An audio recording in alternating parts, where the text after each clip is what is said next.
Welcome back all the fans and followers of space fiction. When we talk about the universe, we often think of the vast space around us and the distant objects. However, part of the universe is, of course, the Earth, everything on its surface and its interior. And we all have an experience with walking on its surface. But what it looks like with the laws of physics inside it, we'll find out today. Imagine that there was a tunnel created exactly through the center of the Earth from one side to the other. What would our fall look like, what speed would we reach, and what would happen if we stopped in some part of this fall? The Earth is made up of several layers, such as the Earth's crust, mantle and core, with a slightly different material properties in each layer. Towards the core, we will encounter increasingly denser and heavier materials.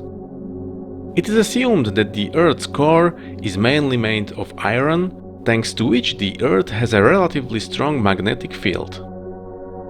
And for all these very reasons, the exact calculation of the fall velocity is very complicated.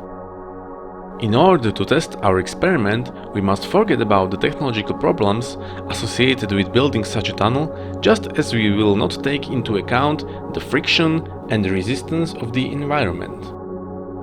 The tunnel would therefore have to be airtight, airless, and completely isolated from the ambient temperature and pressure. So what would a fall across the center of the Earth look like?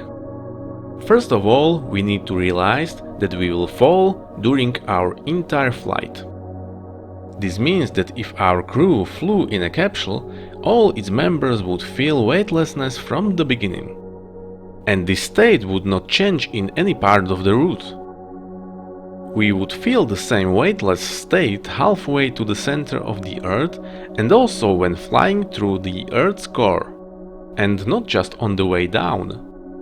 We would be in a weightless state until our emergence on the other side, where someone would have to catch us so that we would not return the same way back. Why? Because the force of the Earth's gravity that will act on us will be in balance with our acceleration as well as with our deceleration. But what speed will we reach?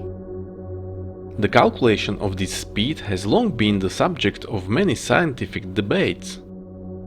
We cannot determine it exactly because we do not know the exact composition of the Earth's interior.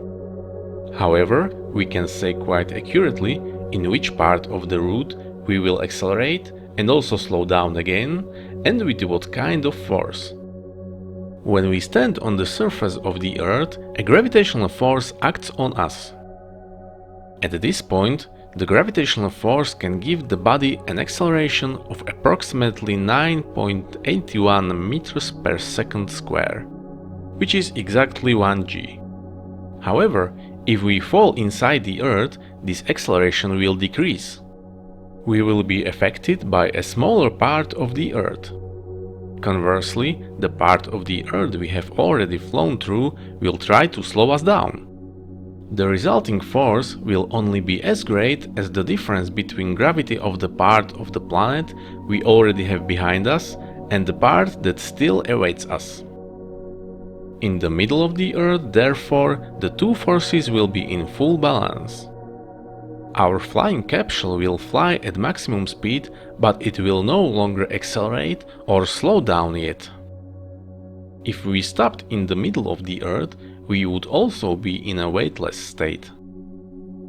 Yes, it may sound surprising, but there is a place on Earth with zero gravity.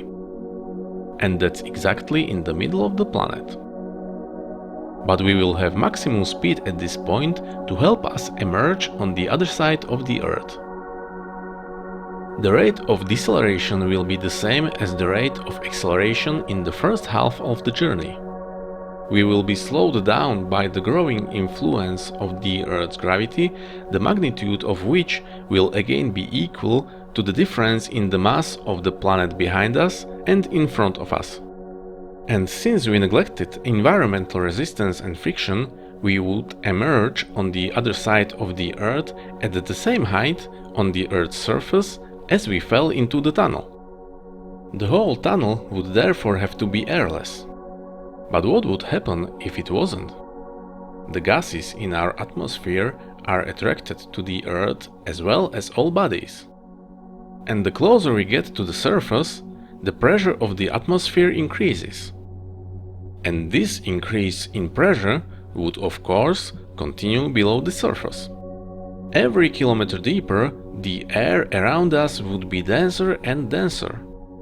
It would even reach such a value that the gases in the atmosphere would become liquid. And so, any gas or atmosphere in our tunnel would make this flight impossible. The gas that is most abundant in our atmosphere is nitrogen. Without a change in temperature, nitrogen would liquefy at a pressure of 32 atmospheres. Oxygen would acquire a liquid state at a pressure of 50 atmospheres. If you want, you can try to calculate how deep this phenomenon would occur and let me know what have you find out in the comment section below. But keep in mind that the deeper you go, the weaker the gravity. Flying through the center of the Earth is of course a fiction, but certainly a very good topic for testing your knowledge of physics and math. If you want to become part of the world of space fiction and help me create more interesting videos, subscribe to YouTube and support me on Patreon by clicking on the link in description. Thank you for watching, and the next time I fly by the Earth, I will send you another new video from the world of space fiction.